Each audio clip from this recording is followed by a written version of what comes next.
Hi guys, Retro Mike here, and today I have a very special video for you. I'm going to be presenting to you my buyer's guide for the SEGA Pico.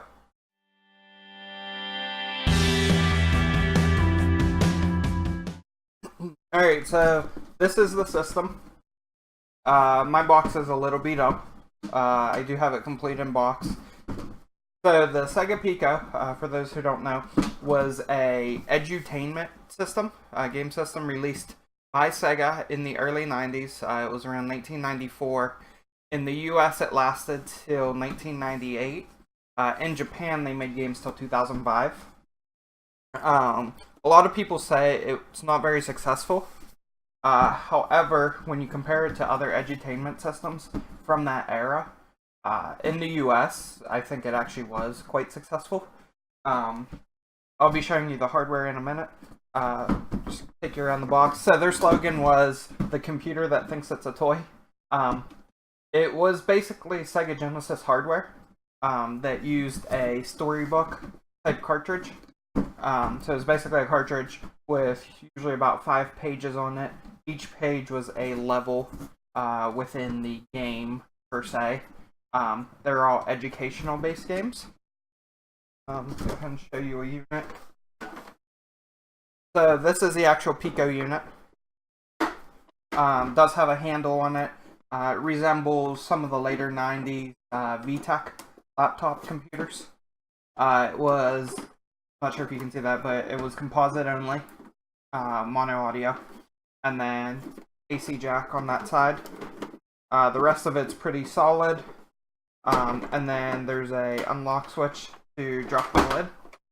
And as you can see, it does hold similar to a laptop. It does have what they call the Magic Pen. It is not a touch. This is not a touch panel. It is actually a active stylus. So if you're familiar with modern day tablets, this was actually probably one of the first active styluses. So it's somewhat of a magnetic field, so you just hover over here without actually touching, and it will move the cursor on the screen. This is the storybook slot here, and they lock in. There was one pack-in title, which I have here somewhere.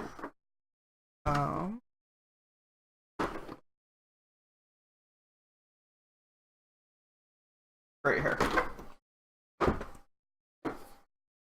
So this was the pack-in title. It was Richard Scarry's Huckle and Lowly Busy Day. Busiest day ever.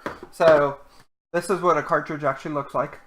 And as you can see, each page is its own stage within the application. And not sure if you can tell, but if you look at the back, there are basically 6 little dots here. And what happens is a light shines through that, and if it penetrates, it knows what page you're on. So if you notice, as I turn to page 1, there's one open hole. As I turn to page 2, you now see 2 open. That's how the system actually knows that there are what page you're on. And these also have the magnetic field, so you can actually hover over and touch a point on the screen, and it will click. So whatever you see on this page is what's rendered on the TV. As I said, you just, whenever you want to enter, like if I wanted to enter this building, I would just tap here, and the character would enter that building.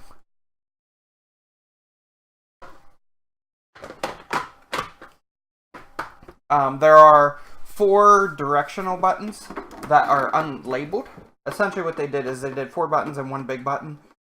When you're in the game, it tells you which buttons to use.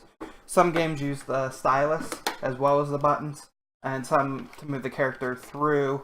Depending on what stage you're on, you choose the buttons.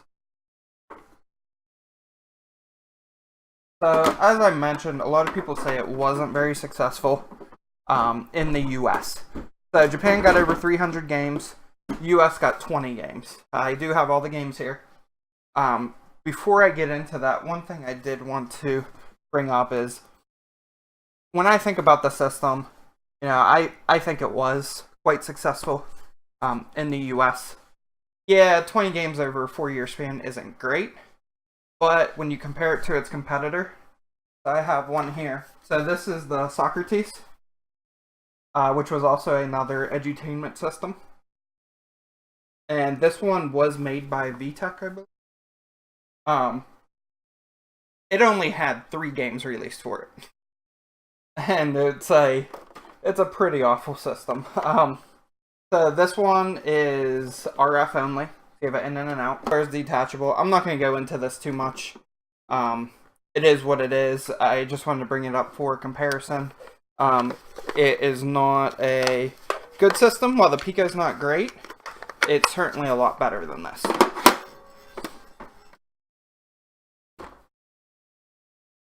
So let's go ahead and we'll jump into some games. As I mentioned, I do have a complete set. I'm not going to go through every game in too much detail. I'll basically just cover, what I've done is I've picked out my top 5 games. I'm going to cover those first, and then I'll just read through the rest of the games. So I'm going to start with my number 1, which is probably the only actual game on the system, and that is Sonic's Game World. This game is amazing.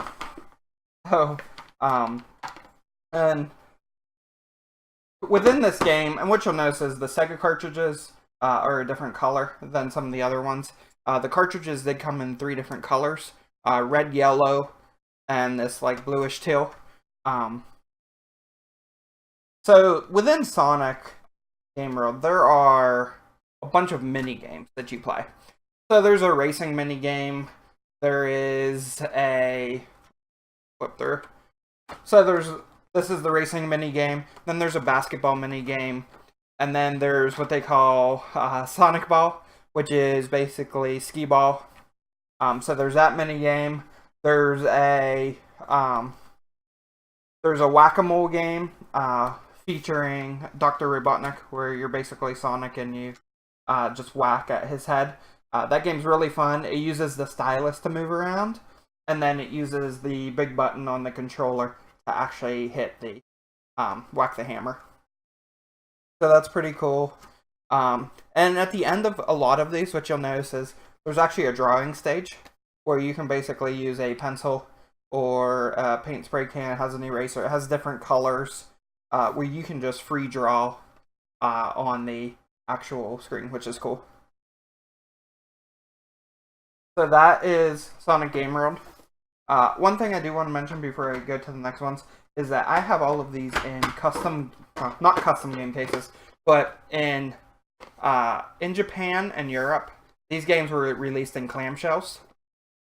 And so what I did is I actually bought 20 Japanese games just to get the clamshells, so that I can have them cased.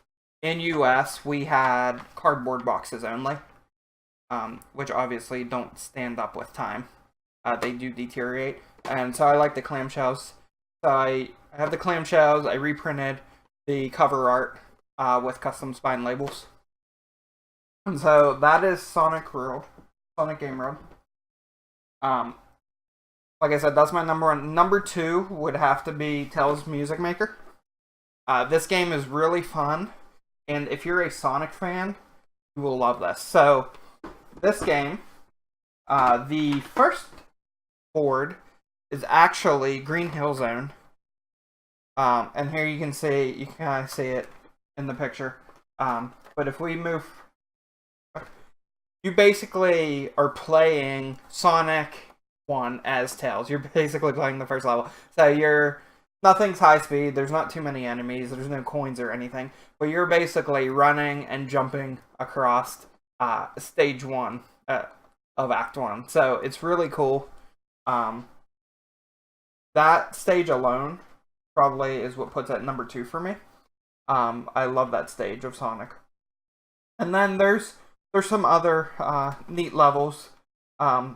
It's all basically based around music. So there's like a piano level where you can play the piano. And then once again, at the end, there's a drawing stage, which I think probably 90% of these, what they call deluxe storybooks, have drawing stages at the end, which is pretty neat. I should mention, there is no end to the game. being that they're education based, they're basically never ending. So each one just starts over. The next one is 101 Dalmatians. Math Antics. So this one is pretty neat. It obviously, based on the title, it's all around math, right? So it's all around numbers. Makes sense. 101 Dalmatians. So the first stage, you can't really see it in here, but there's basically a platform where a dog needs to jump across, and there's empty spots. So basically, you pick the number of leaps that they should make in order to make it to the end. It's very cool. Obviously, if you pick wrong and he falls into the water, he starts back over from the beginning. Really neat counting game for kids. This one is also really cool. There are a bunch of numbers, basically on an ice path. And what you do is you actually just go in sequential order. So you'll start on like a 5, and then you have to go to 6, then 7, then 8, and then it goes up. When I played, it went up to, I think, 30. I think some of the levels go higher than that. On easy, I think it's 30. On hard, I stopped after like number 55. And then we come to the last page. On this one, you'll see once again there's another drawing board. This one actually has kind of like swatches where you can pick, where I can put like a white dog or a red dog or even a Dalmatian dog right on the canvas that I'm drawing on. So that would be my number 3.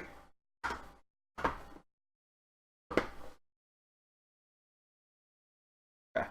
Number 4. Pepe's Puzzles. This game is a blast. So it is, as the title suggests, it's all puzzle based. So there are some pretty cool puzzles in it. There's one where you're basically in like a stream where there's, you know, a couple rocks you have to jump over. There are some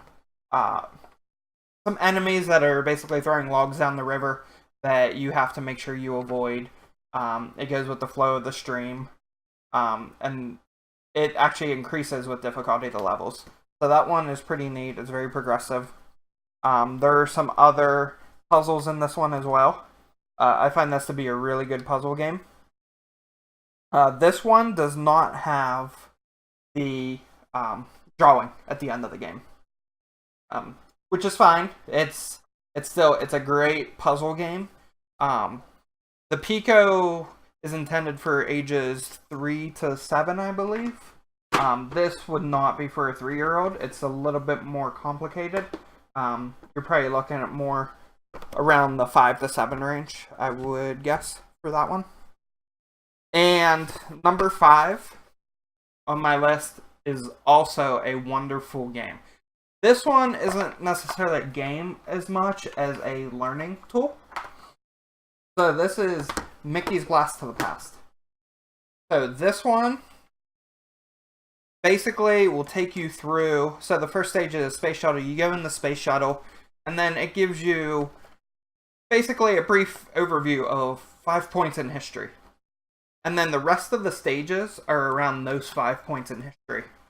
So the first one is the Dinosaur Era, where you actually go in and you have to basically take a chisel and chisel out a piece of the ground to reveal a relic.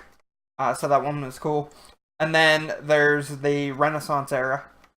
So that one is cool with the paintings. And then there's also Edison and the Wright brothers. And then the last page is another one of those drawing ones. It's very neat. That is a fun game as well.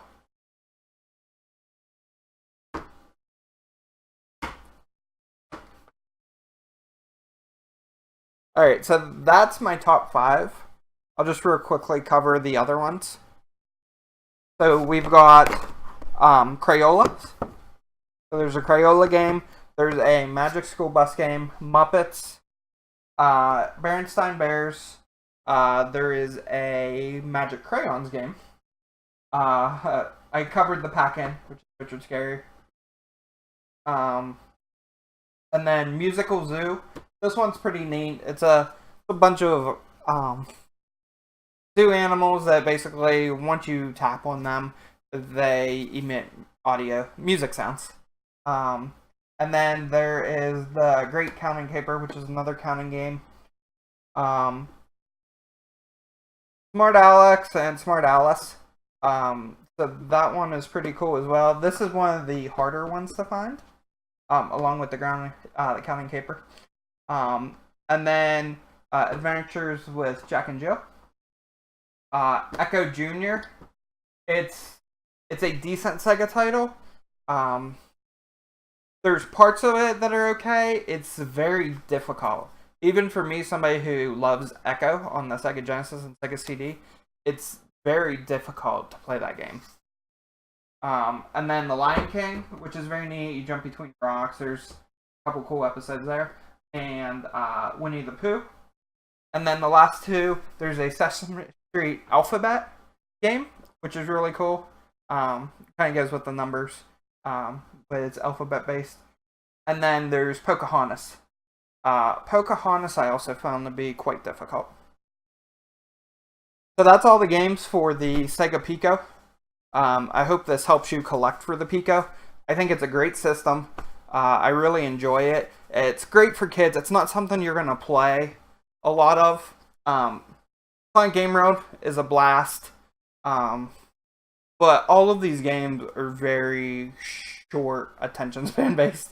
So you're not gonna sit down and play these for hours. You're probably gonna sit down and play, maybe 10 to 15 minutes on any one of these. They're not intended to be long term, unless you have a kid and they want to do the drawing. The drawing can take you quite a while. But overall, most of these are going to be short-based games. It's more of, an attention getter. It's one of those one-off collections that's nice to have. Especially if you're an adult, you're probably not going to play it too much. I know quite a few people that had these growing up as kids, and so for them it's a nostalgic factor. The complete collection's pretty easy to get. Most of the games are in the $5 to $15 range each, so they're not too bad. Sonic Game World, obviously, is probably the most expensive game. Last time I checked, it goes for around $40. Deals can be had. I think I paid $15 for the copy that I have. Tails is around $20.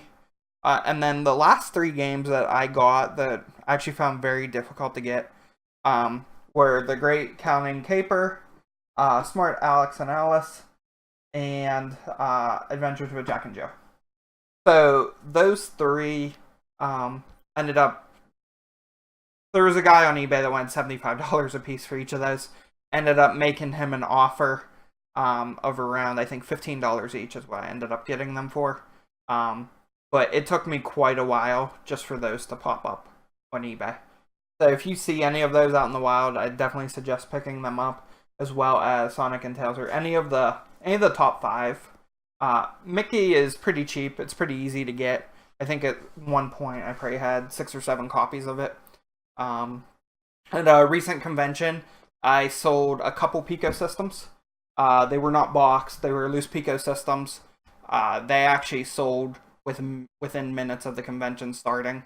Everybody seems to, go towards those one-off items. And so, got the Pico, and then I sold quite a few games, a couple Japanese games. There's a gentleman in the retro gaming community with me. Theo is his channel. I'll link it back down in the description. He recently got some stuff off of me, and he has a pickups video showcasing that. So be sure to check that out. And thanks for watching. If you like this content, be sure to like and subscribe for any future videos similar to this. And please leave a comment. If you have a Pico, what are your opinions of it? Would you like more future buyer guides? This is probably the first buyer guide that I have on the channel. I've done some other overviews, but haven't really come out and said, these are my top games. If you like this video, be sure to drop me a comment, let me know, and I'll consider doing more future videos like this. Thanks for watching.